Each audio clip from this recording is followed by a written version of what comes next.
ஒரு அழகான அமைதியான காட்டில் ஒரு சிறிய முயல் சந்தோஷமாக வாழ்ந்து கொண்டிருந்தது. ஒரு மாலை நேரத்தில் தன்னுடைய பின்னால் ஒரு பெரிய கருப்பு நிழல் தொடர்ந்து வருவதைக் கண்டு முயல் மிகவும் பயந்தது. அந்த நிழல் தன்னை தாக்கப் போகிறது என்று நினைத்த முயல் பயத்தில் வேகமாக ஓடத் தொடங்கியது. அப்போது ஒரு அறிவுள்ள ஆந்தையை சந்தித்த முயல் தன் பயத்தை பகிர்ந்து கொண்டது. அதற்கு ஆந்தை மெதுவாக, முயலே, ஓடாமல் நின்று திரும்பிப் பாரு, அப்போதுதான் உண்மை புரியும் என்று கூறியது.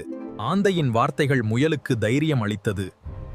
அது ஓடுவதை நிறுத்தி தைரியமாக திரும்பி பார்க்க முடிவு செய்தது. திரும்பி பார்த்த முயல் தன்னை பயமுறுத்தியது வேறு எதுவுமில்லை, தனது நிழல்தான் என்பதை உணர்ந்தது. உடனே அதன் பயம் மறைந்து முகத்தில் சந்தோஷம் மலர்ந்தது. அந்த நாளில் இருந்து முயல் எந்த பிரச்சனையும் பார்த்து பயந்து ஓடாமல் அதை தைரியமாக எதிர்கொண்டு வாழ கற்றுக்கொண்டது. பிரச்சனைகளை பார்த்து பயந்து ஓடாமல் தைரியமாக எதிர்கொண்டால் மட்டுமே அவை மறையும்.